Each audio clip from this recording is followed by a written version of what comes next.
Coming up on this episode of DL Weekly, Halloween time festivities have been announced, the Oogie Boogie Bash dates are revealed, grad night reunion information. Drones could be coming to Disneyland Spectaculars in the future. We finish our discussion with Nicolasa from Disneyana and more. DL Weekly starts now. Well, hello there. Welcome to our unbirthday party. For your safety, please be sure to stay listening with your hands, arms, feet, and ears inside the podcast. And please, do give Tag and Teresa easier trivia questions. Well, it seems DL Weekly is about to begin. Have a most wonderful time. Perhaps tea time. Hello and welcome to this episode of DL Weekly for the week of June 15th, 2022. I'm Tag Bushman. And I'm Teresa Urban. Thank you to Lily B for becoming an official weekly tier on our Patreon. Our supporters get some pretty fun perks like DL Weekly swag, bonus content, and access to our Discord community. If you would like some more Disney magic in your day, head on over to dlweekly.net/support to join. Well, it's that time again for our friend Eric over at Concierge to catch us up on other Disney news. I was told that he is actually at 180 seconds this time. Oh. So take it away, Eric. Hello, everyone. This is Eric Johnson with Concierge, and welcome to the D180. While Teg and Teresa cover all things Disneyland in the D180, we take a spin around the rest of the Disney universe, and we do it in 180 seconds. Let's jump right in. We begin our journey this week with some favorites returning to Walt Disney World. Starting June 29th, ride in style when minivans return to the resort. You get the pun, right? Minnie, spelled M-I-N-N-I-E, as in mouse? You know her. Yeah, you got it. Anyway, minivans run through the Lyft app and have been missing for the last couple of years for reasons. These polka-dotted vans take the rideshare model and move it to a Disney level. Drivers are Disney cast members, so expect a high level of park knowledge and customer service. Minivans also include your favorite Disney music as you travel between parks and hotels. Each van is guaranteed to have 2 car seats, more than most Lyft and Uber vehicles. Up to 6 passengers can travel in comfort and speed between locations. And let me tell you from experience, the pickup and drop-off locations for minivans are way more convenient than any other rideshare location. The next time you're in the parks and not looking forward to another bus ride, give minivans a look in the Lyft app. The rides do cost more than an average Lyft trip, but believe me when I say they are worth it. Avoid excessive walking and waiting starting June 29th. Disney's Animal Kingdom will also see the return of shows in its Theater in the Wild. Finding Nemo, The Big Blue, and Beyond is a shorter version of the original Finding Nemo stage show written by Kristen Anderson Lopez and Robert Lopez. You know, the songwriters responsible for Frozen. The new version contains most of the original songs and the incredible fish puppetry that made the show a must-see for so many families, but condensed to 25 minutes. If you want to see this live show, get in line early or reserve a showing with Genie Plus. Finding Nemo, The Big Blue, there's an ellipsis here, I swear. And Beyond returns on June 19th. If this has you dreaming about a trip to Walt Disney World, give your Concierge crew a call or send a message. 2023 vacations just opened up recently, so you have ample time to plan. Speaking of 2023, let's head eastward to Italy, where Adventures by Disney announced a new itinerary for Sicily. This new adventure starts in Palermo, where guests visit Italy's largest classic theater built in 1897. Learn about and make your own Sicilian ceramic art. Learn about Sicily's tradition of puppet theater. Visit Mount Etna, Europe's tallest volcano. Boat, snorkel, drink wine. Visit ancient ruins. This new adventure looks like another classic, privately guided look into a fascinating culture. And that's 180 seconds. I hope you enjoyed our quick spin around the rest of the Disney universe. If you would like to learn more about these Disney adventures or just have a few questions, please come on over. Visit the social media and websites of both DL Weekly and us. They're official travel planners, concierge. We look forward to planning something special for you and your family.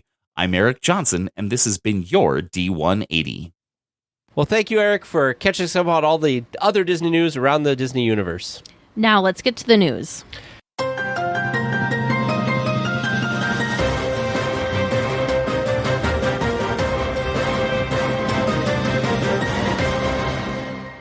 Now, I took this story because I knew you'd want to talk all about it, so I figured I would just give the first part. This week, the Disney Parks blog posted some of the things that are coming back for Halloween time at Disneyland. This year, the season will run from September 2nd through October 31st. The standard seasonal decor, Halloween-themed attractions, and photo ops will all be back. Haunted Mansion Holiday and Halloween Screams Fireworks, Guardians of the Galaxy Monsters After Dark, and all the Cars Land's favorites will also return. So I, got overly excited about this when this news dropped on Monday, because it just kind of felt, we knew it was coming, but it kind of felt like out of nowhere. I feel like we didn't have any sort of warning. It was just like, boom, and it was everything. Of course, we'll get to Oogie Boogie Bash as well, because that was announced too. But yes, very exciting. I think it was most exciting because it confirmed that we will for sure be overlapping Halloween time with D23, which is what we speculated. It was a little different this year with D23 being pushed back to September because we're used to D23 being in August. So I'm excited that we get to experience Halloween and all of its amazingness. It's just such a fun and festive time at the resort. I love all the decorations that they do. I love all of the extra things. I really like that Halloween Screams is now open for everyone to enjoy, since previously this had been just for the Halloween party when it was hosted in Disneyland. So it's really fun that there's a Halloween themed fireworks show. It did look like that this will have fireworks on the weekends and just a projection show during the weekdays. Honestly, it's so much fun to watch either way. Of course, everything's better with the fireworks. Yes. But still very, very fun. So, first of all, the Disney Parks blog, which we have linked in our show notes, has a picture of the Halloween Screams, and it reminded me that we saw this when we were there last Halloween, and it made me have fond memories of Halloween. And we'll get into this with the Boogie Boogie Bash, too, so I'm very excited. In addition to all the normal stuff, there's going to be the Plaza de Familia at California Adventure through November 2nd, which is going to celebrate the spirit of Dia de los Muertos with live entertainment, foods, crafts, etc. So There's fun. also going to be Pluto's Pumpkin Pursuit Yes. in downtown Disney. I know that you're a big fan of all of the pursuits. I'm so excited because it starts the weekend, of D23, so I know what I'm doing. Yeah. So lots of cool stuff. Obviously, we'll talk more and more about this as we get closer to Halloween. I'm sure they're going to talk about more details and stuff, but how exciting. Very exciting. Well, along with all the normal Halloween time festivities, the Oogie Boogie Bash returns on 23 select nights from September 6th through October 31st, this time with the September 10th date being for D23 members only. Magic Key holders will have an early access to a limited amount of tickets on June 28th, going on sale no earlier than 9 a.m. Pacific, and general sales will begin on June 30th. Visit the links in our show notes for all of the dates and all of the details and all of the fun. So I have a question for you, because we haven't talked about this. So there is the D23 fan club members can get this special, only D23 members for Saturday, September. That's during D23, isn't it? It is during D23. It is the Saturday of D23. And it is also one of the more expensive nights that you could be going. But my question is this. Is this something that people should do with D23? Because I feel like D23 is so busy anyway.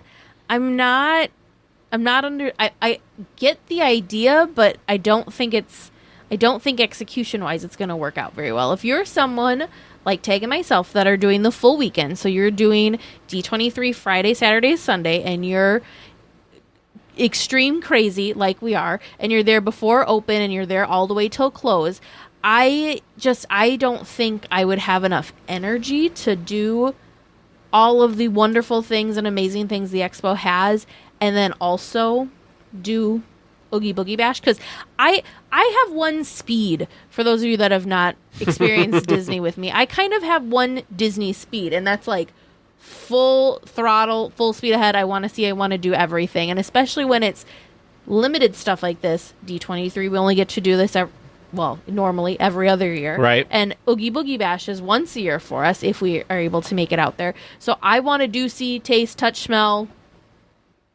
whatever, everything. So it would be way too much for me. Yeah. Now, if you're somebody that's more casual and doesn't feel like you need to go, and you're going to make it to Expo when you make it to Expo, and you're going to see what you can see at Expo, but you don't care if you're going to see, making sure you don't check off a bunch of panels isn't necessarily your thing.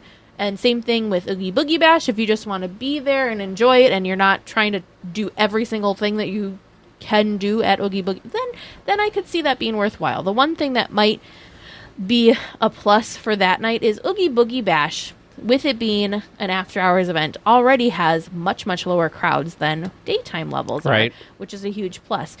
This, I feel like there's going to be like nobody there because you're going to have a lot of people like Tag and myself that are going to be too focused on the expo and too tired from the expo. And you've got a much smaller pool of people that are even allowed to take, to get tickets for that night. So I just feel like if you decide this is your thing, you're probably going to be one of the few people there, which would make an extra spooky, magical experience for you. Yeah, I just worry that, because we talked about this before, where D23 just takes so much effort during the day, and a lot of times D23 stuff doesn't wrap up till like 7. Yeah. Well, the party starts at 6 and goes to 11.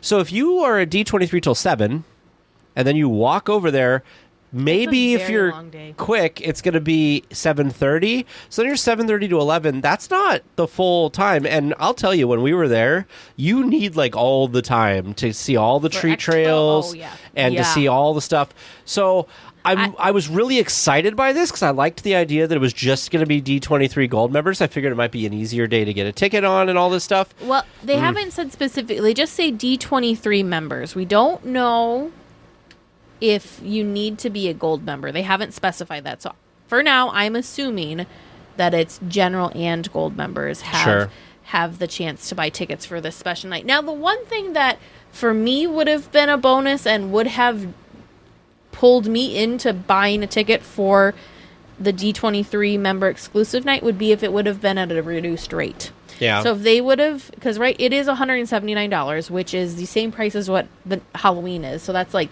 one of the top tier night prices. It would have been, if it would have been like, I don't know, half that, $50, $60, $70, whatever. Then it would have been more worthwhile. I just don't feel like I would get $179 worth of stuff done in that night. But if it would have been reduced, so we'll say, I'm just going to make up numbers, $75. Sure. Then it would have been more justifiable because you and I talk about this later. But if you're only going to be around that weekend, consider extending your trip because Tuesday the 13th and Thursday the 15th are both Oogie Boogie Bash nights, and I want to say they're $129 per. Oh, way cheaper.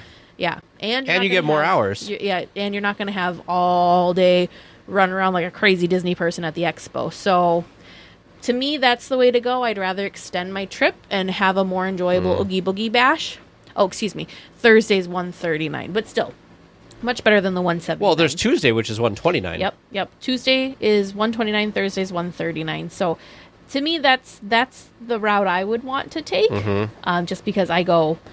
Well, So and I tell you, like, and then think about this. So not only did you expo all day Friday, all day Saturday, and then Oogie Boogie your bash off until 11, you then have to get up and go Parks on Sunday. panel. The Parks panel is first thing Sunday, and that's one of the most exciting things for us about expo. Yeah. So.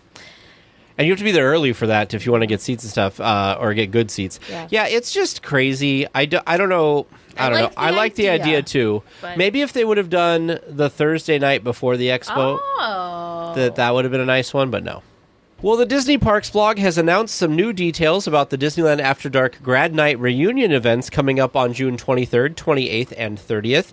There will be plenty of locations where guests can dance the night away to all different decades of music. Photo ops will also be available, along with, of course, plenty of fun food and beverage options. So, I'll be honest. You can rewind back to whatever episode it was that we first were talking about this. This was not something on my radar, something that I wasn't very, wasn't for me. We'll just put it that way. Okay, the teasers make this sound a little bit more exciting for me. I don't know why. It's not necessarily the food. It's not, I don't know. I think it's the the entertainment and stuff with the things to do during the night that's redeemed it for me.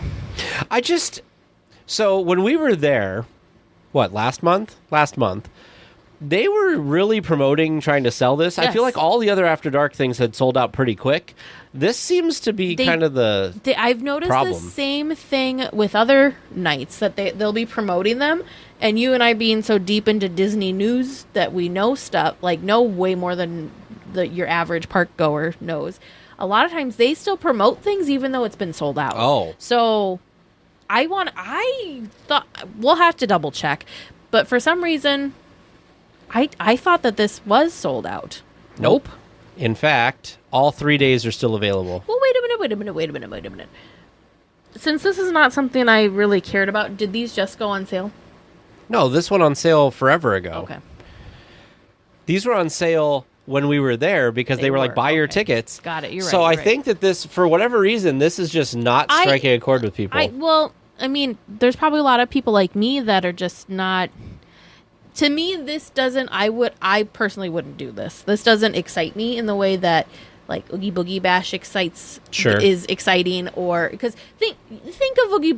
They kind of like partied themselves into a corner because Oogie Boogie Bash is amazing. There's so many things to do and see, and the park literally is transformed for that party. Yes. It's incredible. So it's almost like Fantasmic where you come in at night and it's totally different. Right? Yeah. They've set themselves such a high bar when it comes to these after-hour events.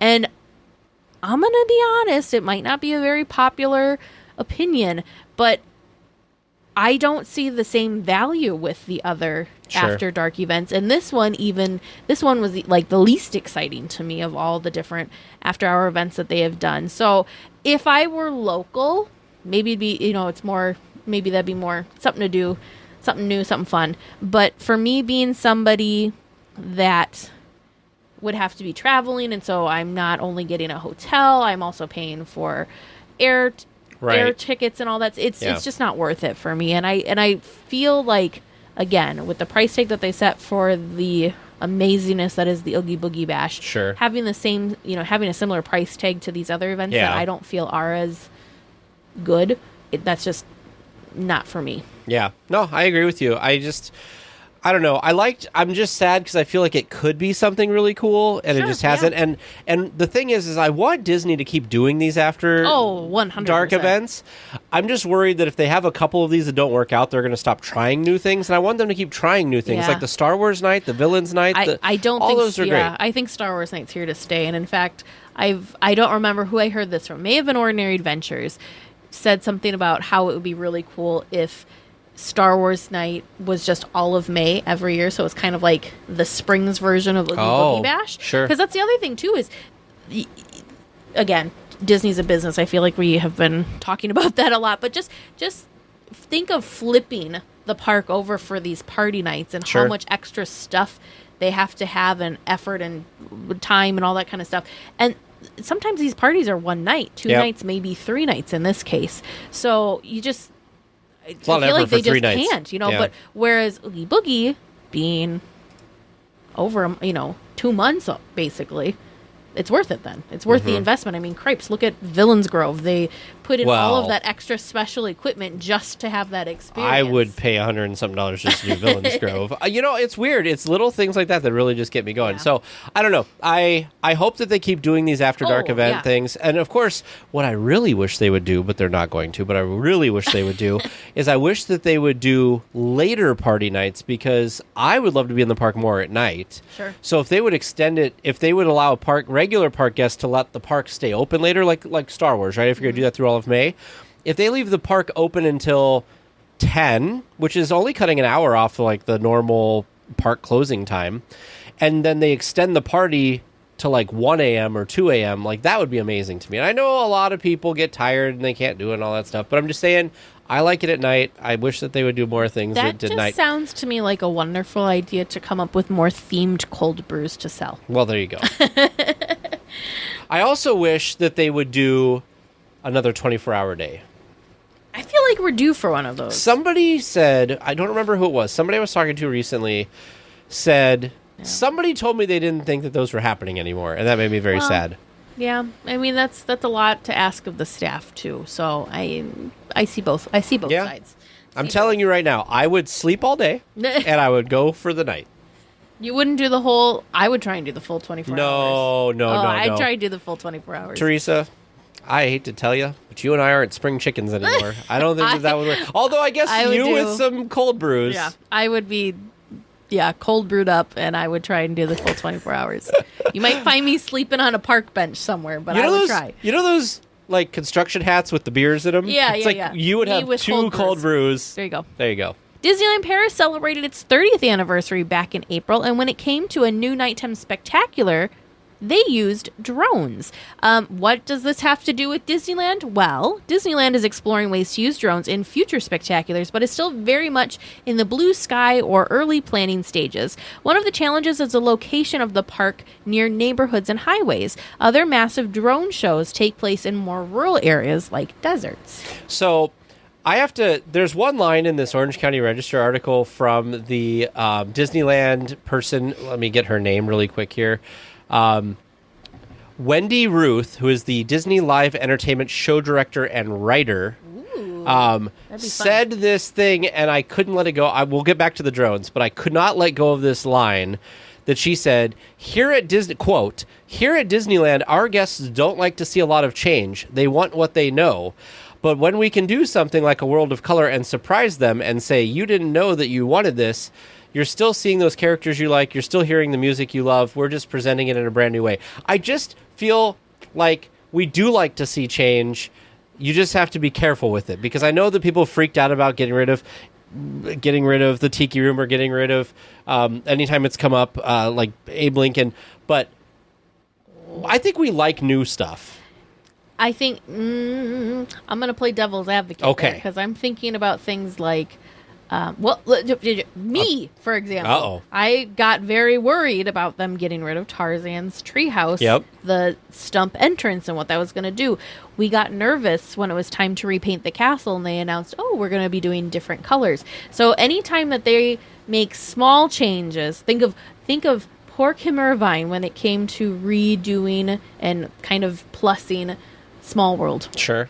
People were lost their minds. Going crazy. So I feel we just need to trust Disney more. I want things to stay the same, but I want them to slowly add new stuff. So, for example, like you were saying, they know people love the Main Street Electrical Parade. Sure. Not everybody, but it does have a very big following. Otherwise, why would people be excited about it still 50 years later? Yeah. The fact that they changed out the one float and not the whole parade, people are okay with that. If they they kind of just ease some people into it, then we're better. If they just said, post-COVID, you know what? We know you love Fantasmic. However, we've got something better for you. We would have lost our minds. Oh, probably. The universe would have lost their minds. So it's just, I feel like it's they're walking on eggshells a little bit. So I can see her point. But they're talking about drones in a nighttime spectacular. Oh, they can do whatever they want to. My thought is this: I have never been upset that they've tried new fireworks shows. What makes me upset is when they take something like My Beloved Remember Dreams Come True, and they play it for a lot of years, which is fantastic. But then they might come out with something that just seems like cheap. Like, I just want something that's the same quality level, and I think that people will be okay with that. I think adding drones, I think, is cool because it's pretty obvious that environmentally and neighbors' happiness and all of that good stuff is playing into less fireworks at Disneyland. Well, and also just think of the cost. Yes, but I'm just saying, but there's other things too. Environmental, cost aside, environmental, neighbors being upset, even though nobody lived near Disneyland. When you're moving near there, you're going to have fireworks.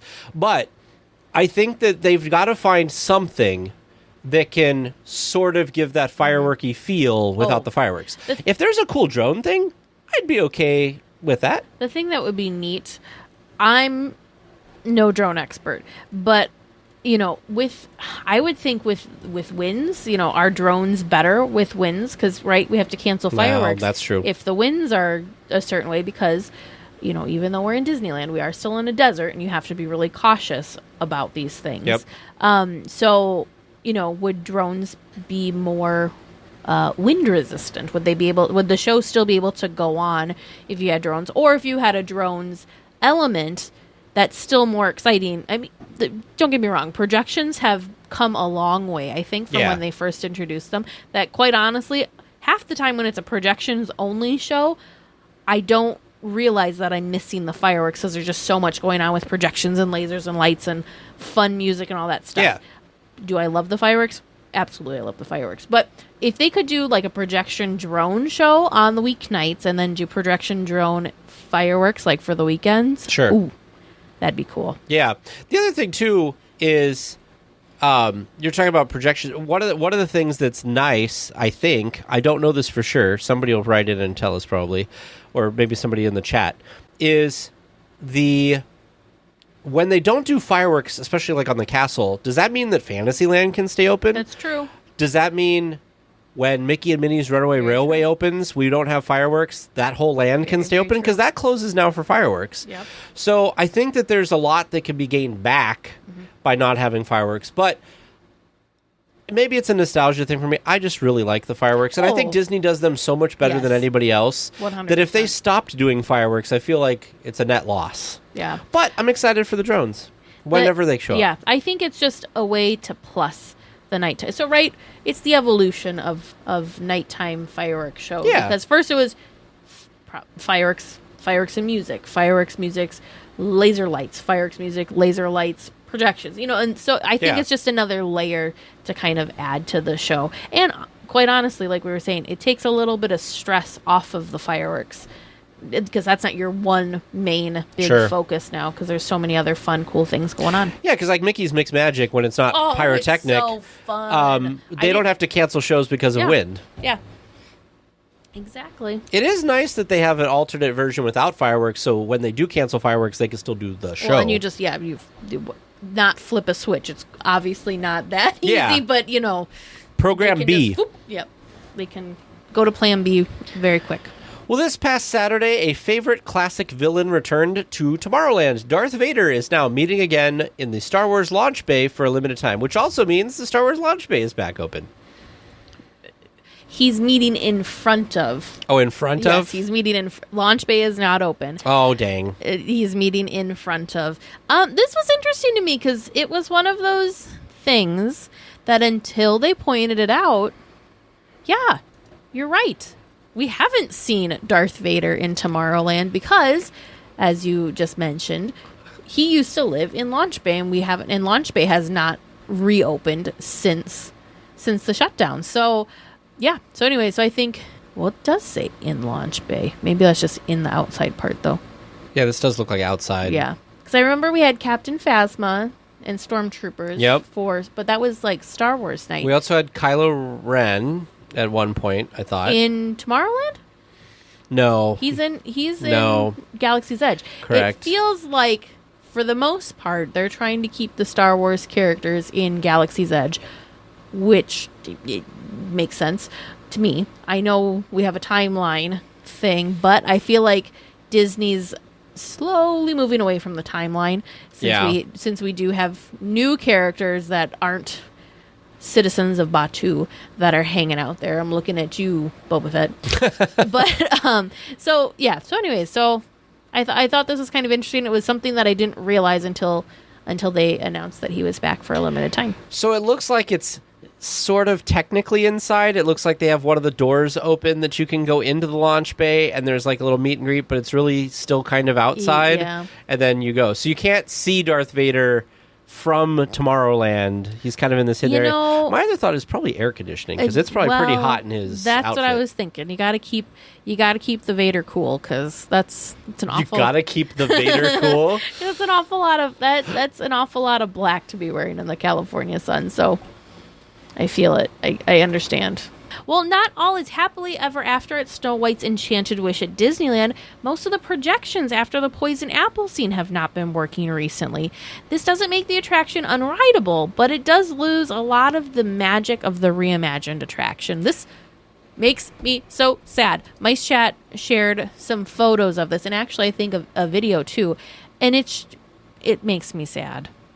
Yeah, so my question is, they're just literally they're projectors that run a loop. So what's going on? I am not. Can they not get the bulbs or? I'm not sure, but what's going on? It's interesting to me because I feel like this isn't. It's not to the normal Disney standard, and I feel like, I mean, it's the summer season, so they need the extra capacity. So I think that's why they're kind of. It makes me sad that the attraction's only half going, that we're not 100%. So yeah, I just hopefully they can get this figured out soon, or maybe this is just a goof up thing over the weekend, and people just seem to catch it then, and it hasn't been going on for too long, and it won't be going on for too much longer. Yeah, it's interesting how much the projections actually add to the attraction, because I think when we're in there, I don't really pay too close attention to it, but yeah. That's the downside with these things, right? When you got like more advanced things when they break. Technical difficulties. Finally, there have been some progress happening at the entrance to Tomorrowland. However, these are not the changes that we had been promised when the old French fry rocks had been removed. No word on if this is a temporary change or if this is the new plan for the entrance. I feel this looks temporary to me. I really feel like this is their way to... I don't want to say camouflage, but kind of, because right now it's just two big areas that are grass. But the area, like if you're entering Tomorrowland, the area to the left has construction walls because there's some sort of like control box that's above ground there that the French fry rocks used to hide. Well, since the rocks are down, they have these construction walls around it. I feel like right now this is temporary, and it's basically to kind of give it a little bit something more than just A, grass, and then B, grass with construction walls on the other side. This doesn't look, how this looks to me doesn't, I don't know. I have temporary vibes. I have temporary feels. And I think the other part of it is I'm really hoping we get some great news about Tomorrowland during D23, but time will tell. So here's my thought. They've got plans for Tomorrowland.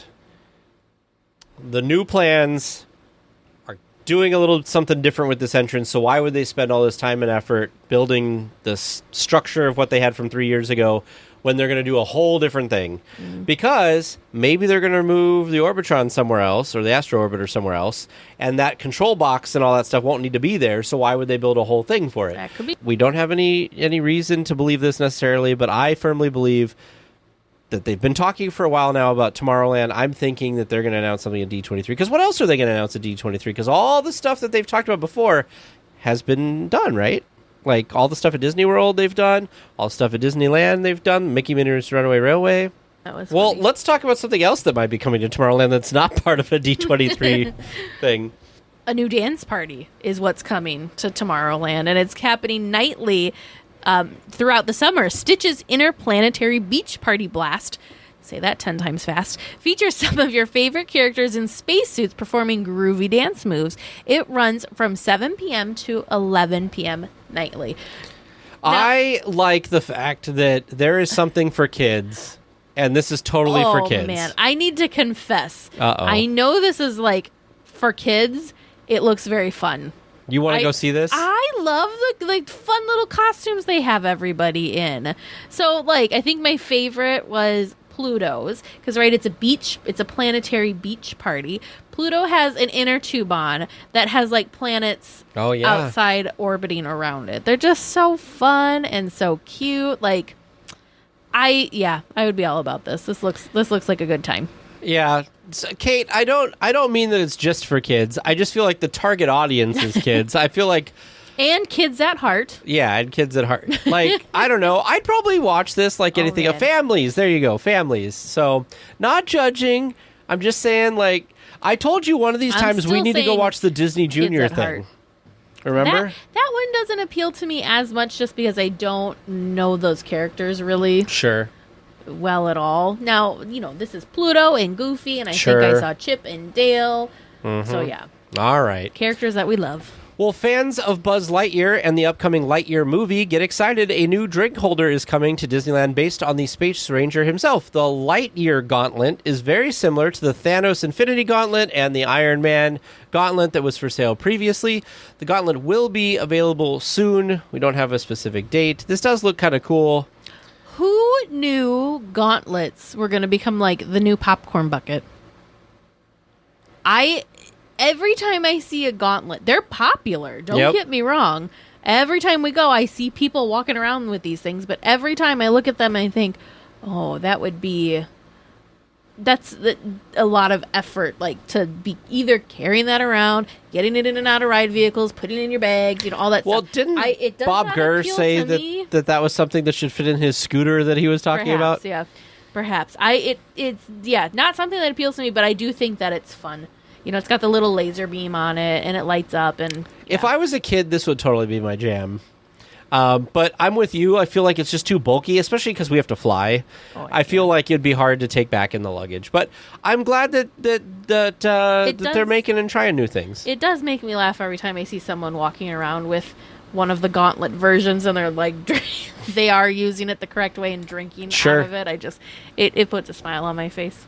Well, as we reported on previously, there is a new Paradise Pier Hotel guest entrance to Disney California Adventure. The new pathway and entrance is now open for guests to use. Unlike the entrance to DCA from the Grand Californian, this entrance is exclusive to guests of the hotel, and your room key is required. So this is kind of neat. I like the fact that they did this kind of, cherry color wall? It's redwoody looking. Yeah. I love it. It looks gorgeous. And I don't know. Do you so I thought for a while the one from the Grand Californian and the DCA was like guests only, and they were really strict about that, and I feel like they've let that kind of go. Do you think this will do the same thing? Well, see, the thing about the Grand Californian is they have a lot of stuff going on at the Grand Californian, and the Grand Californian is also kind of another way to get to downtown Disney. But yes, I'm with you. I thought that it was exclusive to hotel guests. I don't know if I ever heard or thought that you had to prove that you were a hotel guest. I think it was just encouraged that it was hotel guest use only. But I can see, we do it now. There's many times that and you've got restaurants right there too, that, especially when you've got dining packages for shows that are happening inside of the park. I feel like they're kind of blurring the lines a little bit there. And so, it doesn't matter if you're a hotel guest or not, because there's just, like I said, there's just a lot more going on there. Now, the Paradise Pier Hotel, maybe down the line that will change, but I don't know if a lot of guests are going to be going out of their way to go visit the Paradise Pier Hotel if they aren't actually staying. I'm just thinking it is literally the closest way to get into any of the parks, where somebody could drop them off in that little cul-de-sac thing. They get out, they walk down the thing, they're in the park, as opposed to even the DCA or the Grand California one, where you got to go through a lot of the Grand Californian. That might be the other reason. They're trying to limit traffic flow, because it would...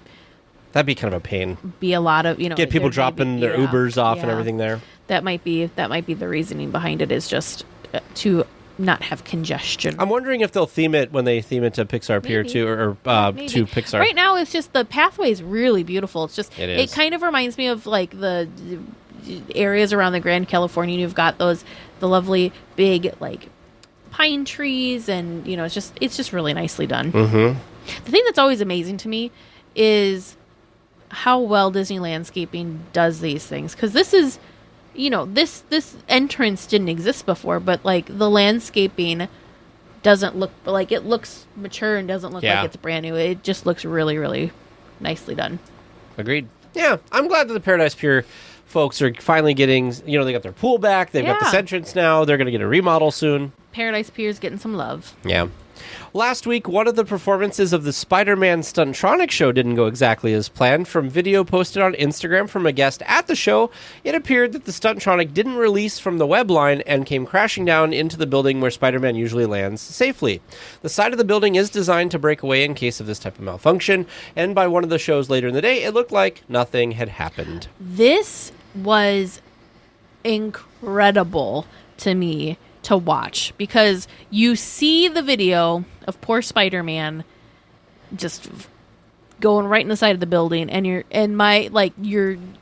heart drops, your stomach sinks, because you're like, oh my gosh, that, like, all I thought was, how expensive was that animatronic, and the side of the building, and like, I just was like, oh, this is going to take forever for them to fix, and the fact that, oh no, we've planned for this, it's breakaway siding, and the stuntronic's fine, and he's performing later in the day, that was just amazing to me. I mean, of course, leave it to the Disney Imagineers to have figured out any possible problem and figure out the solution for any possible problem. But I don't know if I knew that the building had breakaway wall. Like, I don't think I knew that any of these things were in place. So that was what was so amazing to me. It is a little jarring to see Spider-Man just go plop right into that building. But that's true. Man, yeah, that was the craziest part to me, was that, oh no, it's fine, Well, think about this, too. Nothing happened. How many times has he launched since opening and it's gone perfectly? And this is the first time that something that we know of has had a problem. It's kind of amazing that it's worked so well for so long, and then there's just the occasional thing like that. Now, if you ask any of the cast members in Avengers Campus, their answer to the stuff breaking away was the fact that they're used to the Hulk getting around and causing problems. I thought that was a fun way to explain it. Yeah. Man, that would have been weird. Like, what if you had a huge Spider-Man fan guest, little one, who'd like, what happened to Spider-Man? Like, do you think Spider-Man showed up on the other side and finished the show? Or did they end it? I mean, there's so many questions now I didn't even think about. I feel like they probably, again, they had a plan for it not working, so I feel like there was some alternate way for them to close out the show that wouldn't have been as jarring as just, well, Spider-Man's now, like... Spider-Man's got a concussion, boys and girls. We need to, I feel like they had a plan, is what I feel. So Kate in our chat said, I think that I read that they did have him finish the show and that there was a special audio in place. That's cool. See, they think of everything. Psst, avast there. Here comes seeking questions and long-lost Disney information, eh? Sure, you come to the proper place, but keep a weather eye open, mates, and hold on tight, with both hands, if you please. There be squalls ahead, and James and Vern waiting for them what don't answer correctly. Welcome to Trivia Land on this 239th episode. How you feeling tonight? You ready for some good questions? It's already been 39 episodes. It's our 200th. It just seems to go so fast. Doesn't it, though? I hope we're ready for your questions. I mean, we had a perfect week last week. Oh, yeah, that's not happening tonight. No, man. I guess we can't have it all. This week, we are back to the listener-submitted questions, and I guess they thought that I was too nice to you last week because, they sent us some good ones. Oh, no. So let's get right to it. You ready? Yes. As we'll ever be, I guess. All right. Your first listener-submitted question tonight from listener Will R. Walt Disney wasn't the only one who had an apartment in Disneyland. Who was the other person, and where was the apartment located? Oh, my goodness. Would this have been like Roy? But I don't know where his apartment would have been. I didn't think it was an apartment, but I'm going to say I think it was in Adventureland. Who? Roy? No, not Roy. Was it the president of Disneyland? Yeah, I'm trying to think. I'm learning something new tonight. Yeah, I'm going to say I feel there's a tickle in my head that there was. I know I thought there were offices. I didn't realize it was an apartment. So I'm just going to say Adventureland. Do you need more specific than Adventureland? I'll take anything you give me. Okay. I'm going to say Adventureland. I was thinking like above like the bazaar, like that building. Yeah, there. that's the only building you really could have something. I'll agree with Adventureland there because I think that sounds right. But for person, who was the first president? I'm trying to think back on a conversation we had with a weekly tier a long, long time ago whose mother worked at Disneyland and she was the secretary for Adventureland. And he was talking about that space up there. But I'm trying to I don't remember who. I remembered his story about Walt calling and her not thinking it was truly Walt, and so I think she thought it was a prank it? caller and hung up, but I don't remember. No Googling. No, I was trying to see if this was the person, if this was Disney World or Disneyland. Oh. I guess that is cheating. Yes, that is cheating. Well, I'll say No Dick Googling. Nunes for my person, who I think was the president, but I'm probably wrong. And I'm going with you with Adventureland. I genuinely can't remember who the person was. And are those your final answers? Yes. All right. Your second question tonight, submitted by listener Omar S. In the partner statue, Walt is wearing a tie. On that tie is a lapel pin. What is the symbol on the lapel pin, man. and what is its origin? It's his railroad. It's the no, ranch. Ranch, yeah. Ranch, not three circles, because that's an actual. Not Circle D Ranch. No. Those are actual Disney property ranches. It's a ranch, and it was out the ranch he owned, and I want to say it was Palm Springs area. Yeah. I don't remember what it was called. Yeah, Ranch, Palm Springs. I failed. I got to turn in my Disneyland card. But yeah, it was Walt's Ranch that was out in Palm Springs, but I am blanking on the name. It's 3 letters, though, is what the tie clip is. Mm-hmm.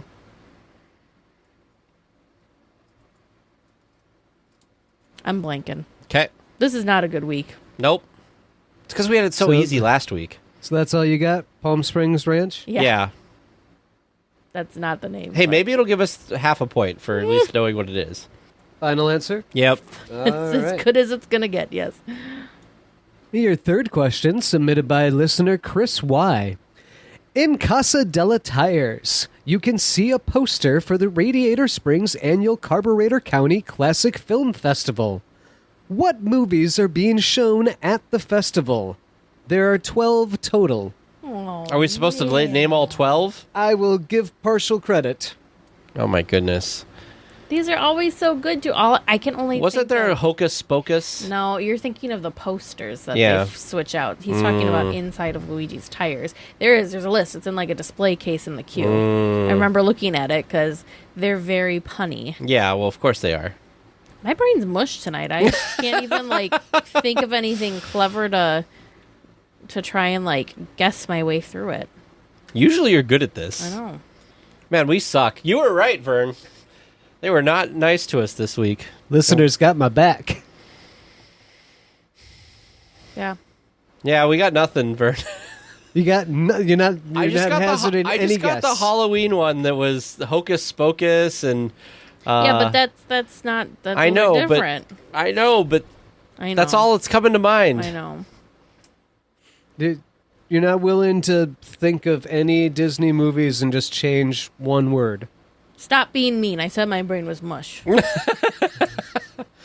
I feel like any other week we'd be good, but I don't know. Something in the air this week. Okay. So Lack of nothing sleep. is final answer? Yep. All right. Fourth and final regular round question, inspired by Donna S. I have acquired a list of 6 train routes that Disneyland has seen. Put them in order from longest to shortest. People Mover, Monorail, Viewliner, Casey Jr., Big Thunder, and the Disneyland Railroad. Longest man. to shortest is what you Ah, want? Longest okay, so to I gotta shortest. say the... Ooh. The monorail's the longest, Yeah, isn't it? probably the monorail. The Viewliner was in Tomorrowland before the monorail was, so that's going to be a shorter one. Yeah, I'm gonna say the train, Disneyland train. Wasn't Big Thunder really long? Wasn't that a whole thing? Yeah, so the train, we'll do Big Thunder. What else was there? People Mover? Viewliner. Oh. People Mover's up there. Put People Mover. People Mover above the Big Thunder. Yeah. So monorail, Disneyland Railroad, People Mover, Big Thunder. And then we'll say Viewliner and Casey Jr. Yeah, that sounds right. Okay, final answer? Yeah. I mean, that's as good as we're getting tonight, yes. And your bonus question from listener Lisa K. Who voices Jose in the Tiki Room? Oh, it's Wally Bogue. Yep, I'll concur. And is that your final answer? Yeah. All right. Well, listeners, how do you think they did? How did you do listening at home? Stick around until after tonight's discussion, and we'll all find out together. For our discussion topic this week, we conclude our interview with the Disneyana president, Nicolasa. Enjoy. I have to ask because I feel like in interviews that I've seen, this person, so he is a Disneyana fan club legend, is Rolly Crump. Did you get a chance to see him speak at all? Yeah. Because every interview I've seen with him, he seems I'm mesmerized by him. Yeah, he was one of our legends, and he was interviewed. The person who you should interview is the man we've had various people who was in charge of our legends. Mm-hmm. And the first person who was in charge was a man named Dennis Pineda. He was on the board for many years. He's an architect by trade. In fact, he not only is an architect by trade, but you know how Disney company, they don't make everything themselves. They contract things out. So when they were making California Adventure, he was the company he worked for at the time was in charge of doing, when you go down Hollywood Street and you go into the building where you learn how to draw. The Animation Academy. And the Animation, and you have the Crush. Mm-hmm. He designed that building. Oh, wow. And then when they were building Disney Seas, he designed the Spanish Castle in Disney Seas. Wow. And he's also done stuff at Walt Disney World. In fact, before COVID, he was working on a couple projects. And I said, can you tell me what they are? And he said, no. So I was talking to him about a month ago. And I said, so are you back working at those projects at Walt Disney World? And he said, yes. Can you tell me? He said, no. But I can tell you that one of them is almost done. Ooh. And I went, is it Tron? No. Is it Guardians of the Galaxy? No. So I have no idea to this day what it was. But it's so cool. But he knows so much about all the Disney history. And he's the one who really provided the impetus to the board of starting the Legend of Warren. And he's the one who would come up with them. He'd come up with these obscure people to us, but not to him, but who we needed to honor. And if you ever wanted a wonderful interview him, because he could tell you all about them. And he could tell you stories that he'll remember that I don't. I am known, I hate to admit this, you can include this, but I will admit this. I did registrations most of the time for the club for our conventions. And I was notorious for never going to see a seminar and staying outside reading the newspaper. And people would come out and talk to me if they got bored, or they'd tell me how it was going. And it got to the point that the last 10 years or so, the people who would do the videotaping, because we always had someone, we would have people videotape it. They would send me like 2 months later the DVDs, because they know I never saw a thing. Yeah. And I have them, but I have never watched them. So I have all these DVDs of all these conventions that we could watch. You know what It's like the Disney archives for Disneyana conventions. We actually have all those archives. That's so cool. You know what you should do is, as part of membership, There you go. you should put these online somewhere so when people become members, they can go look at these videos like a back catalog. That would be amazing. You could even have like a different tier of membership that includes that, because obviously that, there's some more effort there, but that would be so cool. Because I tell you, if I could rewatch what we experienced, I feel like I'll catch stuff, because you're in the moment. Bob Gurr was within arm's reach of me, and I asked him a question, and he was talking to me, and so I'm sure like half of what he said just fell off my face, because I was like, Bob Gurr's talking directly to me. Halfway through the event, I thought I should have been taking notes. There's this is like so interesting. There's just so many things I had never heard of, or heard stories of, and all that stuff. It was just so cool. So you guys also, at this event, you had an auction, and you had some really cool auction items.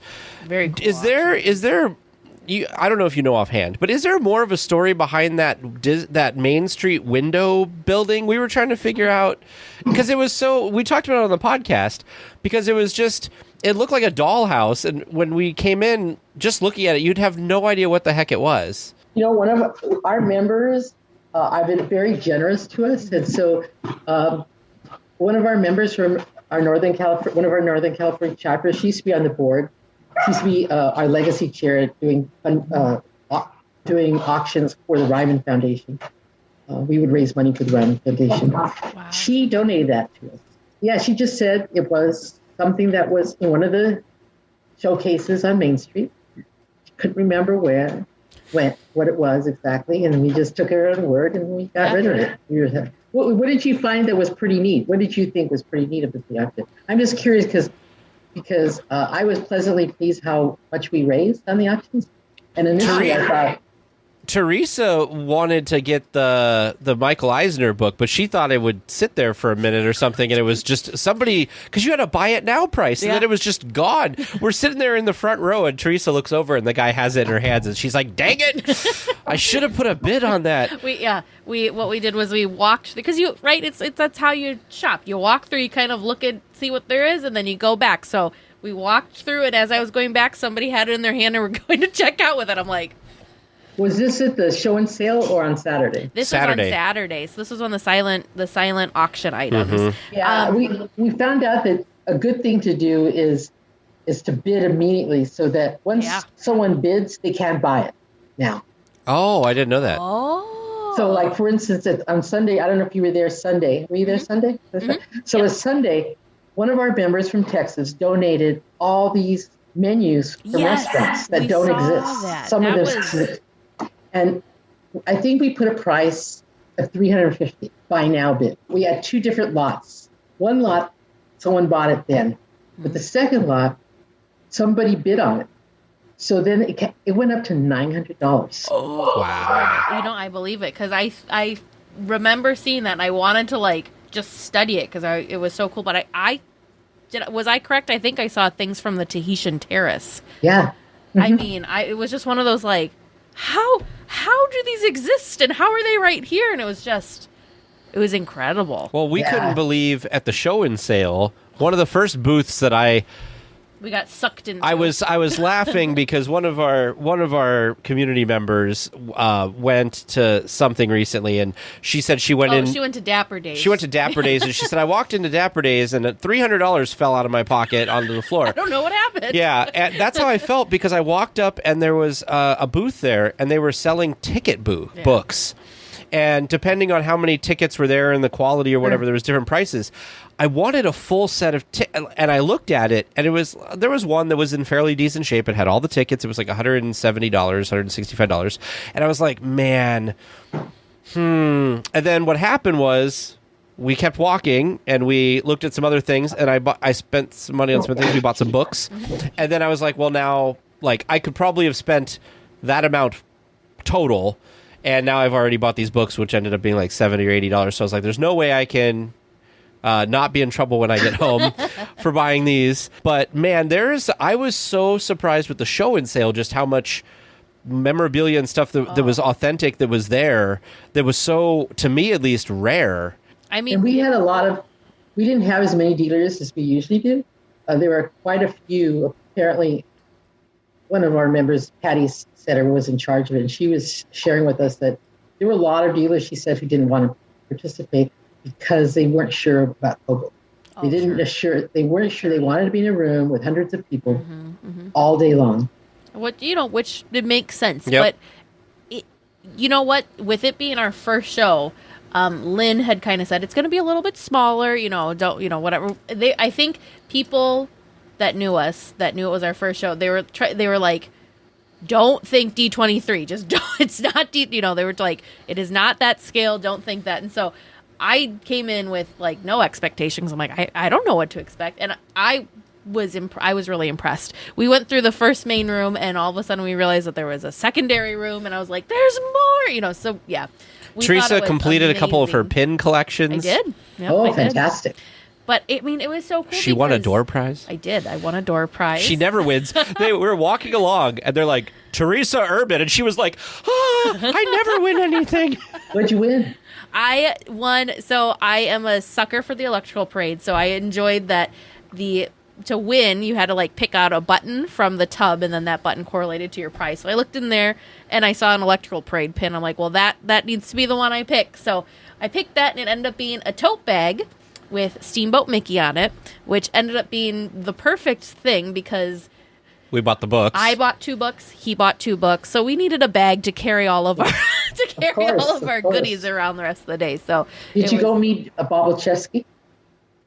We saw him. That booth was swarmed and packed every time we walked past. But when we first were walking in, I was like, look at all these. And all of a sudden I saw the name. I'm like, well, I told Teresa, I'm like, you know who that is? He's the guy who made like the Main Street models and stuff. And he's sitting there just carving away, making something. It was just incredible.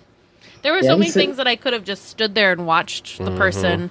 Yeah, he's been a longtime friend of the club. He's wonderful. I wish that I would have bought the Main Street stuff when he was making it, because I didn't realize that it wasn't going to be around. Like, a lot of those things are sold out now, and it's so expensive to get them secondhand. And I really, because as a kid, when I would go to Disneyland, I would come home from Disneyland and I would build a little model of Disneyland. And the fact that he had this cool little scale model of Main Street was just amazing.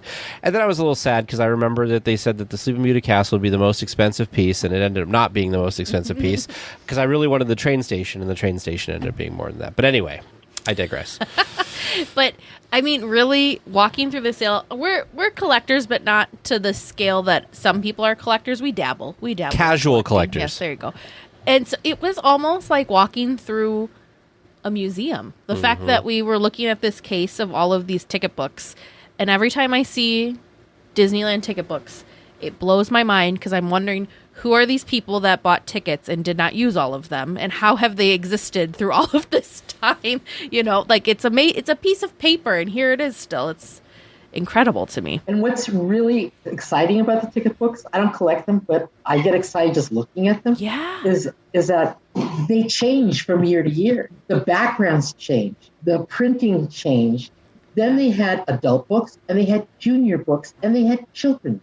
I mean, it's like incredible. And see, I never had any of those as a kid because my father got Magic Key books. Oh. The Magic Key books were good on any ride. So when we would stand outside the front of the Disneyland with my mother, and he'd go to a special booth that was for public relations or whatever. I have no idea. Guest relations, I guess, at that time.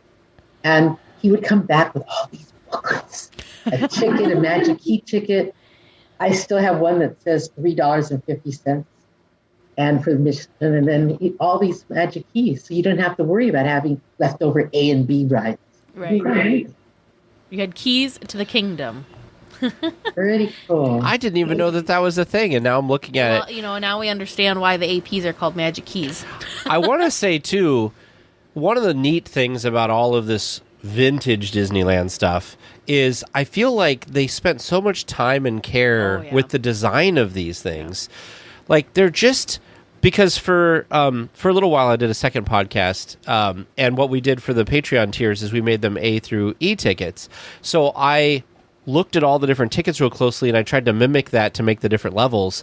And just looking at all the cool detail that are in each of these was just amazing. And then being able again to see it in person was so cool. Like she just mentioned, it changed. It wasn't always the same, you know. So that just the like level of detail. Globe is one company that used to make the tickets, and they'd have little Globe logos on the back of the tickets. Like not on the other side, but I mean, you'd have the A, B, C, D, E, a little imprint of Globe. Yeah, the detail's just incredible. Yeah, it was pretty. The other thing that just blew my mind when we were walking through is there was a booth. He was almost dead center in that main room, so he's in between Terry Hardin and the guys at the sweep spot. And I just was perplexed. Rick Law. Yes, I was just so perplexed. We walked by. I'm like, I'm just very intrigued by who is his this setup. guy? And did you look him up? I did. We spent all sorts of time chatting with him, but I just got sucked in because I'm like, this looks magical. What is this? And so we spent a ton of time talking with him. He He was a very popular booth, so we kind of had to circle back a couple of times. One of the times, he was doing a sketch for a little kid that really wanted it was a Dalmatian, one of the Dalmatians from 101 Dalmatians that he was sketching for him. But that was when we walked by first, and I'm like, it's like Walt Disney Company paper. He's got a name tag on. I'm like, this guy's got a story, and it's cool. So we stopped and chatted with him. Just phenomenal. Not something I was expecting when I was thinking of going to You should a have sale. him as a speaker. Oh, we got his info. Yep, we got his info. We're gonna try and connect and find a date. He's so interesting. I don't know what he's doing right now, but I know during COVID, he was trying to earn money. And one way he did it, he had all this old stationery from Walt Disney Productions. And so say he had 101 Dalmatians stationery, then he would draw a figure from that movie, and then he would sell it. And so that's how he earned extra money. And that's what he was trying to do there. Mm-hmm. And it's interesting because we one of our past legends was where we honored Howard Ashman posthumously. We interviewed his sister, who was in charge of his estate. And we had a panel of people who worked with him. One of the people we had was this artist. He did Lumiere. Oh, yeah. It'll come to me, his name. And it's funny because he's tall and langly like Lumiere. So he reminds me of Lumiere. Yeah, yeah. And he's a really delightful speaker. And he came to that. It was a Saturday event. It was a dinner. He was invited to stay for the dinner. He did a presentation with this panel about Howard Ashman and the tales of Howard Ashman. And after he spoke, he said to me, I brought some of my art, and I was wondering if you think I could put a table up, not for Sunday, but for that Saturday, and sell it, and see if anybody would like it. I said, of course. Mm-hmm. So at the end of that day's presentation, before we had the dinner, I set up a table in the lobby. It was actually the same hotel. It was the first time we were at that hotel 2 years ago. And he brought his stuff. I don't think his stuff lasted 45 minutes. People died and went to heaven at seeing what he brought. And I have his email, and I had meant to, but I didn't. I need to invite him for October because he wanted to come to our show and sale to sell more. And a lot of these guys want to. Like, someone told me that Floyd Norman sold some of his artwork at a pawn shop recently. So I have Floyd's email too. So I'm going to write him and say, you know what, Floyd, we have an audience that will give you more money for it than a pawn shop. And so when we invite these people, like a Rick Law, we comp the table because it behooves us to be able to have a Rick Law, and we're happy that he comes, and they're happy to come. So hopefully we'll see. I'll have to remember this man's name. He was such a nice man. I'll have to look up the artist who did Lumiere. Well, and that was just what was so special to us, because it was just like a hidden gem within this like treasure trove of other things. I was just like, I was not expecting this at all. So then when we were chatting with him and he was telling us, a brief history of what he used to do with the company and looking through his sketches, immediately Tag and I both, money fell out of our pockets again, and we walked away with some of his art because we were just like, these are incredible. I bought, actually it's right here, I bought his sketch of Walt's Barn. Oh, I'm like, Walt's Barn, that's really nice. Come on, what a cool thing. And you bought a sketch that he had done of Walt. Yes. That was just just incredible. Yeah, and he was such a nice gentleman to talk to us, and very, very humble. Like, we had to kind of pull the story out of him a little bit because we're like, what are you doing here? We see that you're sketching, and I feel like there's a story. He's like, well, I'm sitting here, I'm sketching, just like it was nothing. And then started chatting more and found out, that he was the artist behind some of these video covers that we, grew up with and had seen everywhere. And I was just like, wow, that's so cool. So let's get our people excited for October, and maybe we can get some of them there. So I know it's a little ways away, and we just got done with the last one, but what are the plans, or are there any plans yet for the October thing? What can people look forward to? When can people buy tickets? That kind of thing. Or do you have any of that information yet? We don't have that information. We do, because Kim Irvine wasn't able to attend. We are extending an invitation to her for October. So we have some ideas of additional honorees, but we want to go to her first and say, is this date acceptable? And if it isn't, we'll try it for May of the next year. Just like with Kevin and Jody. They were supposed to come last September, and they backed out, and we had to cancel our event and push it to May. And they've just been incredibly busy. I don't know if you've seen some of the work they've been doing for Walt Disney World. They did for Paris. They've done incredible stuff. So they're really good friends of ours. They've been to, okay, you talk about exciting. One time they came to our show and sale. We gave them free tables. They must have had 10 tables. And they sold all their artist proofs. I shouldn't say all. It was almost all artist proofs. Wow. It was incredible. Their tables were empty at the end of the day. Yeah. I bought these two. They're literally, can you see my fingers? You can't. Okay, there's my fingers. They're this big. They're sculptures of the flowers from Alice in Wonderland. And then another one's the same height of Alice. Wow. They're just clay. They're not painted in any way.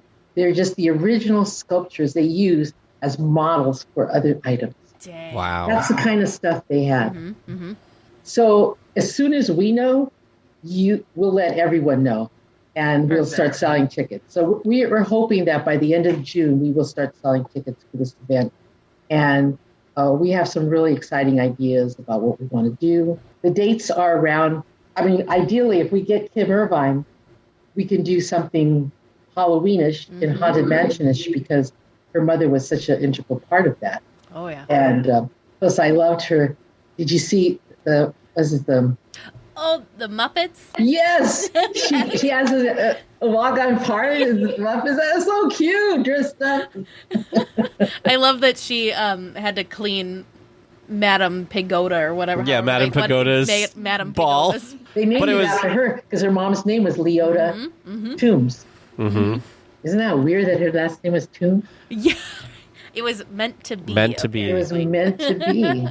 And they just loved her voice and her face, and that's why they asked her to be the mom. She did lots of other stuff. Because we see her face, that's what we all remember her for, not knowing that she was one of the first Imagineers in the 60s, women Imagineers. Yeah. It's incredible. What a legacy and of that family. What a rich Disney family history. Oh, yeah. Did you see the People magazine article about her mother, herself, and her daughter as an Imagineer? Oh, I did not. Yeah, look it up. That. We'll have to People look that magazine. up. Yeah, it's easily accessed. And it's really cool. And there's a picture of her daughter. 3 generations. Wow. That's really exciting. That's incredible. That's really incredible. With Disneyana, so the term Disneyana, I think a lot of people, especially Disneyland fans, probably associate it with the shop on Town Square there. So since most people associate the term Disneyana with collecting, I want to chat with you about collecting a little bit. You said that you dabble in collecting yourself. So what are some things that you collect? Well, I collected buttons for many, many years, and then they got too expensive, and there was too many, and so I stopped. And then I collect Alice in Wonderland, because that's one of my favorite movies. And I do collect some Alice in Wonderland, and then I started getting into pins late. I didn't start collecting until about 2010 maybe. And I used to collect only things that had a date on it. It had to have a date. So that's what I did for many years. And then that got too it's way too much. So then I just did Alice in Wonderland.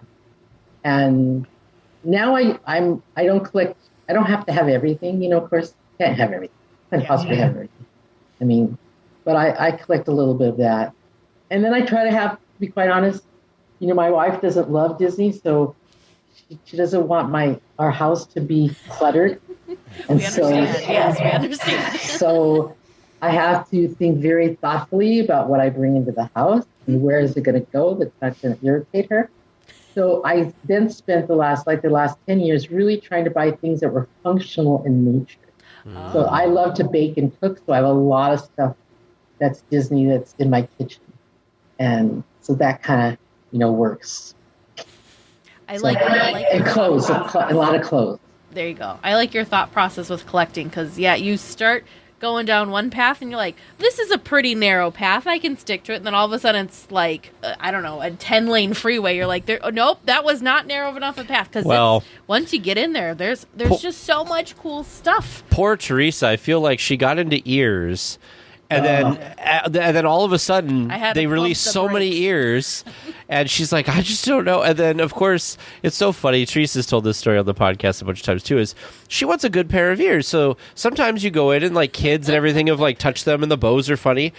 So we spent, a ton of time looking for this one set of ears, but the bows were all off and whatever. So she ended up buying one at World of Disney, and then we happened to be walking by the newsstand on the way, to the hotel, and Teresa's like, well, let me just look over here. And she found one that was even better, and she's like, can I exchange this one for that one? And, of course. The cast member was so kind. I was like, yes. I'm like, do you have Kim Irvine's ears? I don't have her ears. Her ears are really cool. They are very cool. Suddenly, I had them hanging on my bedroom wall, and now I don't have a wall anymore because it's just all ears. And we've built a separate little shelf, and I'm just like, okay, narrowing that path down again. But yeah. How do you not have these? Her ears are amazing. How do you not have these? I don't know why I don't have them yet. They're, What are you looking at? I had Kim Irvine's ears. I didn't remember what they looked like. Refresh my memory. What do they look like? My friend Linda, who was the president before me of the club, she loves ears. Mm-hmm. And for her birthday in 2019, she's born in December, I bought her those ears. Did you? And she was so excited. She was going to wear them at the dinner when we honored Kim. And she was all bummed out. Because they're very fancy. They come in this really nice box. Mm-hmm. So she doesn't wear them just anywhere or anytime. Yeah, that's how I feel. Special. I was so surprised, and that's how I felt about they had the set of ears that had Walt in black and white on them, and it was like $50 or something, and it had the display case and everything, and I was like, how is this just $50? And then there are the other designer ones that are just the ears, and they were like $300, and I'm like, I don't understand how this is working. I will give you a little anecdote about our name. We were the National Fantasy Fan Club because in 1985, the Disney company would not allow us to use the term Disneyana. Sure. And in at the beginning of the origins of D23, we met with Marty Sklar and we met with people who are creating D23. And they shared with us a lot of what they had in mind. And they asked us about stuff we were planning to do. That time, Marty Sklar basically said to us, you could use the word Disneyana. It's not a problem anymore.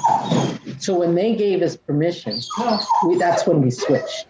Because NFFC was like, what's NFFC? And then when you spell it out and say it's the National Fantasy Fan Club, then your mind doesn't necessarily go to Disney per se. No, I would have thought that it was like Dungeons and Dragons or something. Exactly. Or yeah, so that's why we switched to Disneyana Fan Club, because that we felt that was more of who we were.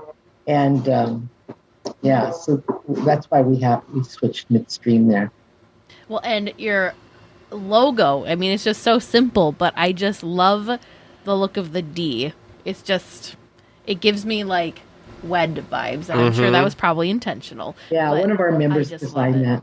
Yeah, I just love it. It gives me old school WED vibes. Yeah. It's great. So one of the things you talked about at the event was how Disneyana is funded and like where you get the money to continue on with your mission. So if somebody is listening to this and they want to help support the Disneyana Fan Club, what are ways that people could do that? First off, you could join your organization. You could attend our events. We have, in the past, have sold sponsorships to our events, where you can buy a sponsorship, and there's things you can get in as a benefit of having sponsorship, or you can make donations. And what our members have done for us is donate those items. So most of the things that you saw at our auctions were all donated by our members. Yeah. And that is what sustained us in the last 10 years, because we cannot make it by our memberships alone. Basically, that weekend event was, usually it happened that the show and sale helps pay for the whole weekend event. It wasn't always enough, and so we had to have these auctions. So that was, I don't think anyone has done that before, be so open about our finances, but I wanted people to realize, like, when we have a show and sale, before we came to the DoubleTree, that show and sale alone cost us $10,000. Oh, wow. To rent the room for one day. Yeah. And then it was another $12,000 to do the luncheon or the dinner and have the room. So, the whole event this time cost us $18,000. That was our cost. And there's not a lot of organizations, and we have a lot of mostly social organizations that compete with us that put on things, but they can't do what we do because they're not interested, or that's not what their members want. But this is our little niche that we have. And so we really appreciate what people bid on and what they support us when they bid on stuff, because, like, for instance, we have a budget every year, and every other year when we want to make sure we continue having a presence at D23. We just think it's important. I was a long-time person who said, no, it is not worth it. It's a lot of work. There's a lot of thousands of people. We don't get the memberships from it. What's the point? And everyone would overrule me and say, no, even if we don't get the memberships, we need to be a presence. The people need to know about us. And so it costs us now $3,000 to have a presence at D23. Wow. That's what it costs us. And they went to a different, I don't know if you've tried to get a booth there, but they went to a different process this time. Now they invited people. Oh. Okay, so they had a list of, so you've been there before, so you know the area I'm talking about where people sold things. And my chat would be there, and other people would be, the Laughing Place had a table and stuff like that. They look at that list, and this year they only invited people to have a table, only a few were invited to have the privilege of buying a table. And we were one of them. So they made it smaller. It's supposed to be in a better area. We're not in the back corner. We're supposed to be closer to the center. I have no idea if this is what's going to really happen. Sure. But that's what they've told us. But $3,000 is a significant amount of money for us. Because it's not just $3,000. It's $3,000 for the 3 days of the booth. But that doesn't count what we have to pay. It's a union place. So we have to pay for a union person to set up the booth for us. We can only have one person go in. Well, one person can't do it by himself. So we have to hire a union person. We have to get electricity. So all that is extra. Wow. So our finance person basically said to us when the prices started going up about 6 years ago, hey, we have to raise money. We don't have that money. So that's when we started doing the auction. That has paid for. We're good. We're paid. We paid for D23. We're good. That's awesome. That's awesome. Well, yeah. I think it's really cool because the things that were up for auction were just all over the board and just so unique in their own special way. And it was so fun watching Terry do the be like the auctioneer for the dinner. Yeah, she's incredible. And just watching how her reaction to when she was auctioning off her original painting of the Paris Castle was just, that in and of itself was priceless. And I'm sure, the lucky person that won it. Yeah.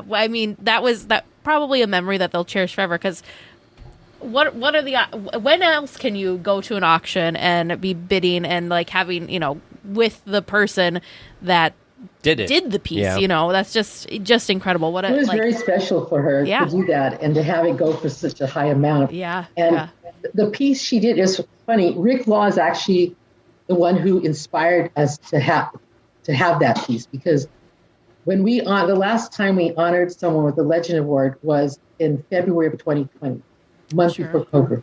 Oh, wow. And we honored Margaret Carey. Yes. Who's Tinkerbell, right? Yeah. And he's a very good friend of Margaret Carey. So he said, you know what, I would really like to do a gift in honor of Margaret Carey. And so he did this piece of artwork that we put on, how you could do it where you could put it wraps around. Like a lantern? No. So it was a piece of artwork that wraps around like a canvas. Yeah. So you can do that. So it was really beautiful with Tinkerbell, and she signed each one individually. So everyone who attended got that. Wow. And then we got the original artwork, and we auctioned it off. So when we came to this one, I just posed it to her. I said, we were wondering if you might want to do a piece of artwork like Rick did for Margaret Carey. And she said, yeah, I'd be happy to do that. I think I have time. And I said, and I didn't ask her what to do. I just said, do whatever you want. Mm-hmm. And when I went to her house to pick it up, because we had to make copies of it, she showed me that it came in black and white and it came in color, but the original is in the watercolor. Mm-hmm. And I was floored. To be quite honest, because I don't know, I've never been to France either, so I didn't know this attraction, and I was like, what is it I'm looking at? I know it's a castle. Why is she so excited? Then I realized, oh my God, there's the dragon there. Yeah. Did you like the gift? Oh, yeah. Right. She's got it right there. It was amazing. And then the fact that then we could go walk and talk with Terry, because she was very, very popular that evening, and she got her award, of course. So we went and chatted with her the next day, and then she very graciously signed them for us. So now I just have to find a special frame so I can, because I'm like you, I can't decide which one I like better. They're both just so beautiful. Yeah, I'm going to frame them together side by side. They're just beautiful. When she gave it to me, she said, I'm going to email it to Darren is the man who does all our designs. He does the centerpieces. He puts together the artwork. And I'm going to send Darren both of them. And he could decide. It's Darren's choice. He can do whatever he wants. So when I picked it up from him, he reproduced it. I went to go pick it up. And I said, so what'd you decide? He said, I couldn't decide. I like them both. So everyone's getting both. I said, that's a great decision. Yeah. I mean, it was just incredible. I was not expecting, we weren't expecting that at all. So the fact that we came to the table and we had these little, white envelopes and then the pins, and I was over the moon that I have a Disneyana fan club pin now. I was just like, that was totally unexpected and such a nice gift and a nice surprise. So I'm glad you liked it. That's why I asked, because I was just curious if you enjoyed it. And I have to that say, is going to be like an item I'm hanging on to forever. I mean, it's gorgeous and amazing in and of itself, but then the whole backstory of the whole why story. I have the piece. It's just, and you talked to the incredible. artist, and he signed it for you there. Yep, exactly. Only you can't have this experience other places. That's what makes Disneyana so special. And I will say, it's not Disneyana necessarily related. It's not Disney related. But I do want to put it out there that the food was very good as well, by the way. Oh, good. I'm glad you liked it. Yeah, I thought the food was really good. So, yeah, because you get a dinner. If you could do the thing, you can buy the tickets. You get the dinner. You get the presentations. You get everything. It was great. I'm looking forward to whatever our next Disneyana event will be, because, it's a little harder for us to get out there, but we wanted to. We want to make it happen. I will make sure I email you once we have it ready to announce it, so you could announce it to your fans. And like I said, our goal is to have it all finalized by the end of this month. We're in the it'd be great process to right now to talk about it, contacting the people who we want as legends, and we have a theme. We haven't. It's just making sure we can line them all up, but it should be a lot. Well, if it's anything like the one we just went to, it's going to be fantastic. Fraction as good as the one we just went to. It was. Yeah, well, I'm glad you coming from a distance, so I'm really happy that you're able to attend and experience it, because I feel like if people come and experience it, we have them, because the intimacy of our events is really exciting, and it's very unique. And I mean, the last time I could think of that I could get easily a signature from someone at D23 was in 2011. I can't remember when the first one was. Was the first one the 2009? I think. So. Yeah. So in 2011, Stacia Martin. You know who she is? Stacia Martin, back in the day, used to be a cast member at Disneyland, and she worked for Disney Gallery that was at the time above Pirates of the Caribbean. This is before they did the apartment. Very knowledgeable woman. But she didn't just do that.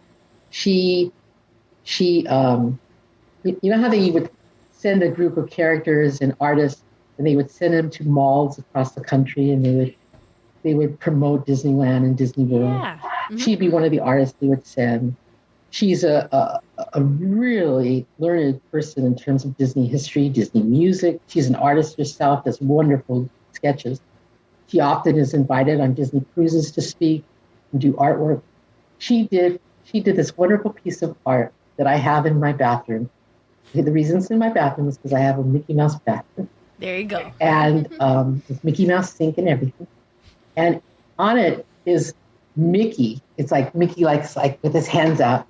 And right in front of it is Donald Duck. Like Donald Duck has photobombing him. Photobombing him. And it's the cutest thing, and I just love that. She was there signing it, and if you renewed your D23 membership that weekend, you got a print of it. Free. Mm-hmm. And then she would sign it for you. And that's the last time I remember ever trying to get someone's signature at D23. Because I go every year and I actually buy tickets. When we buy a booth, they give us like 6 tickets. Sure, yeah. But you can't do anything with it because you get to enter, but you're not allowed to go to anything with that around your neck. So I always buy a ticket. So if I want to go someplace, I can. But you really can't do that now. I mean, I don't know if the last couple of years they had artists who gave autographs. I think they may have had limited signings, but is there anything else that we haven't talked about that you would like to go over before we wrap up? Because I want to be respectful of your time, and we've been going for almost 2 hours now. Because when we get talking Disney, it's just fun. I know. I agree. Yeah. I agree. It is fun. I urge them to check us out. You can check us out on our website. We're trying to make that a little more. Check out our chapters. We have them all over the country. Our Illinois chapter is very active. Our Wisconsin one is. Our Florida chapter is. Our Cascade chapter in Oregon. Our Mountaineers chapter in Washington, I think. And then we have about 4 in California that are very active. And then some of them been around for like 25 years. Like the one in Illinois about 4 years ago, I went with our then president, Linda, and we went to help them celebrate their 25th anniversary. And that was really exciting. So yeah, check us out. And I mean, our Florida chapter is having a fantastic event this next Saturday. They're having a speaker, an author, I'm sorry, I can't remember, but if you go to their website, you can find out. And in October, one of our members is a professional musician who lives in Vegas and works and performs with a lot of Vegas talent. He created a new version of Peter Pan play. And Margaret Carey was very involved with him in it. They performed it in December of 2019 in Las Vegas. It's a kids production. Mm-hmm. It's intended to be used for kids. And about 5 of us from the LA area went to Vegas to see it. And it was so delightful. And he's revised it. He's added more music, and he's performing it as a fundraiser for Give Kids the World, which the chapter in Florida is sponsoring. And you'll get to see the play. You get to support a great organization. And his name is James Presley. You talk about somebody you want to get. This guy is so talented. He does some great stuff, and he's putting this all together. And Margaret Carey is going to be there. James Presley is going to be there. And I can't remember. There's some third person. I feel bad. I forget. But if you go to our website, you'll find it. But you can also find it on their website. And in North Carolina, we have North Carolina is doing a big pin show September 3rd in North Carolina. You know, the Triangle, Durham, Raleigh, something. They're doing a big pin show. It's going to be the second one. That's our chapter in North Carolina. So it's a lot of good stuff that is local. You don't have to come to LA for it. Mm-hmm. That's awesome. Yeah. We highly recommend you come out and do. Yeah, no, we want you to come. I'm not trying to dissuade you at all. Yeah. Oh, yeah. Because I mean, man, but it's cool that there's also these local chapters, so it's not just so you can do Disneyana things from home too. So it's very, very cool. We have reached the end, and we have our last question, and I'm really interested to see what your answer is to this one. If you could work at Disneyland, what would you do? So the sky's the limit. It could be a real job. It could be a made-up job. What would you do? I've never heard them to be a particularly good employer. So I'm not sure I'd want to work for Disney. But it's going to be the way I want it to be. Mm-hmm. I would love to be a ride operator, like for Casey Jr. And then I get to ride the train. Drive the train. Wouldn't that be cool? I get to open the cages, let the people in. I get to lock them in. Then I get to go to the front. Choo-choo. And She can decide off how we go. slow or fast you're going to go. Yeah. Yeah. I'd make sure my shifts were only for the fast train. She just got it. That's awesome. We're not awesome. slowing down anybody. We're going for it. That would be That's fun. Because storybook I wouldn't want to do. Even though I love storybook, I don't want to have to say that spiel all the time. Yeah. But in Casey Jr., it's all good. You just get to drive in sit in the circles. front. You get however long the attraction is without guests. You just got to deal with them when you let them in and out. And then, Exactly. it's a good mix. Yeah. They have Plus, cute I bet- outfits, too.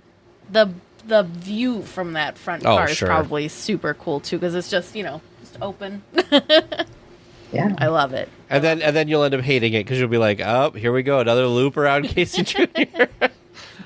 It's like the Jungle Cruise skippers who say, I get to go on it every 8 minutes or whatever. It's like- so Right.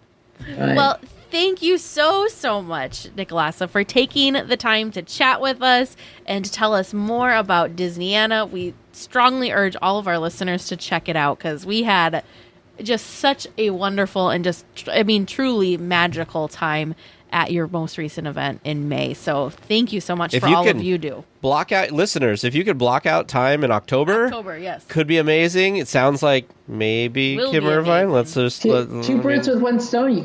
You could sign up for the Halloween party. Yes, and exactly. attend our event as well. Exactly. and if you can't make that one happen, next May, right? In May and October. Exactly. So Thank you so Wonderful. much. This has been a lot of fun to talk to you both. And I look forward to communicating with you more about our upcoming events and keeping you in the loop of the latest information.